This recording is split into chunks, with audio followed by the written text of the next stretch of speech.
Good afternoon, Mr. Chopra, and welcome to this special segment of NASSCOM Conversations. Just glad to have you here. The founder of two very different kind of businesses, EazyDiner as well as Postcard Hotels. Let's start with EazyDiner. How do you think you're building up the company? Actually, thank you first of all for having me here. But the idea of EazyDiner came pretty much in 2014. We were winning the best hotel award in the world. That time I used to be with Oberoi Hotels as the president of the company. And in New York, everybody was using Open Table. I came back to India. There was nobody doing anything for food and beverage service. So we were pretty much the pioneers in table reservations in India.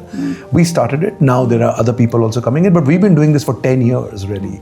That time I was in a non-executive position and in 2018 I quit my job to kind of build EazyDiner completely out and to build a great dining platform, the best. And I always say we've got to build institutions. So whether we're building the Postcard Hotel or EazyDiner, we'll build great companies from an institutional perspective, the world's best companies.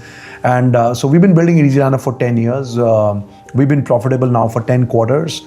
We are the leaders in the eating out space in India.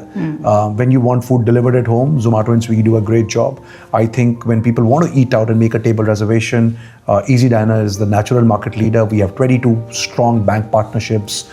We can actually, without you doing anything, in 8 seconds save you close to 40% off on your eating out. Whether I can vouch for that. I use it quite a bit. So you know that. Yes. Yes. So whether it's, and now going into different areas, so even if you're buying popcorn at PVR, anything on eating out, or you're having a coffee at Tim Hortons or Barista, means you'll get that 40% advantage. So we're kind of making eating out convenient and easy and always adding benefits and making sure that aspirational Indian consumers continue to enjoy food and beverage.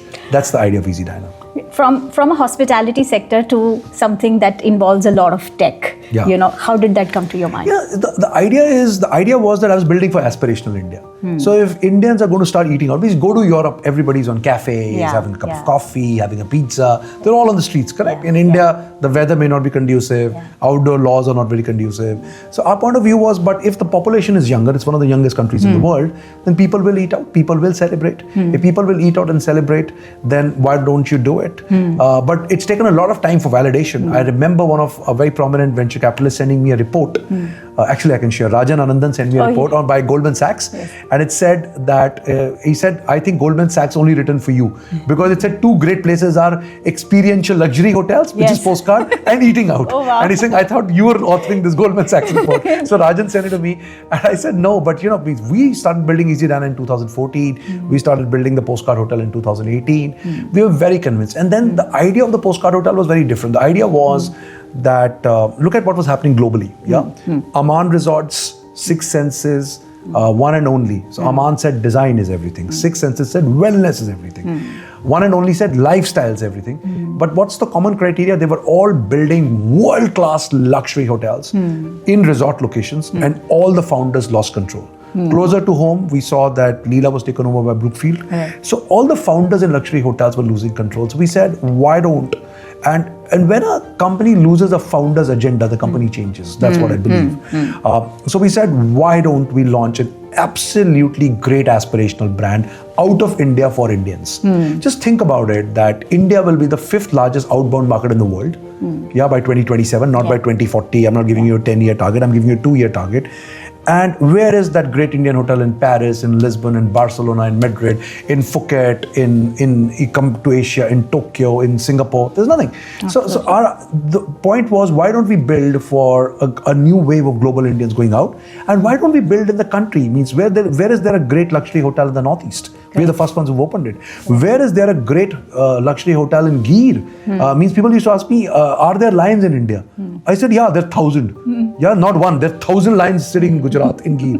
But people didn't know how to get to Gir. People didn't know. So I think so much to explore within India.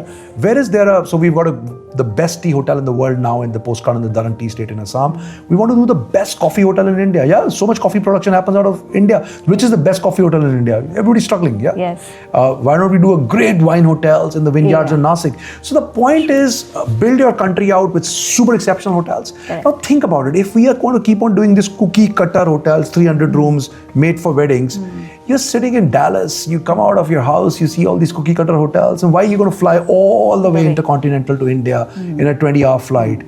You've got to explore if I may say, the cultural heritage and diversity of India, the culinary heritage and diversity of India, the food of India means I know I've come into Chennai today morning, I've just already had a filter coffee. I know I'm not having lunch at the hotel, I'm going to go to Murugan's Idli.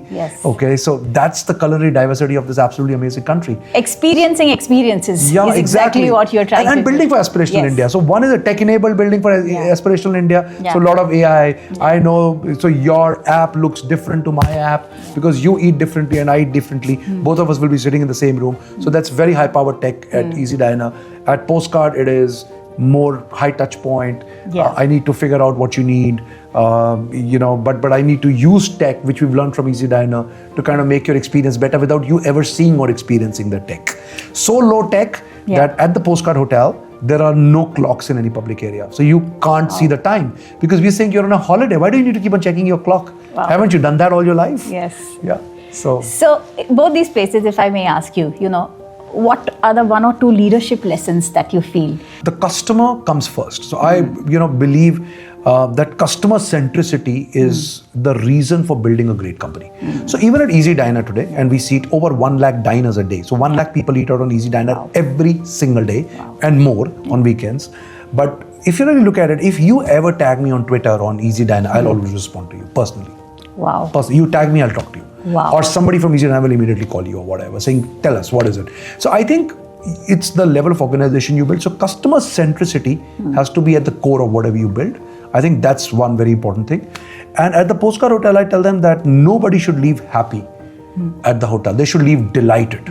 Okay, because only when they are fans of the hotels and they will vote with their hearts, like you were giving me Devjani's example, means Devjani is not incentivized to talk about the Postcard Hotel, but only when we've delighted her so much that her heart speaks out and she becomes a brand ambassador for the hotel, we've accomplished our purpose. Because that's the only way where we'll be able to beat the multi-decade leadership of hospitality brands in India who've been around for decades and maybe even a century.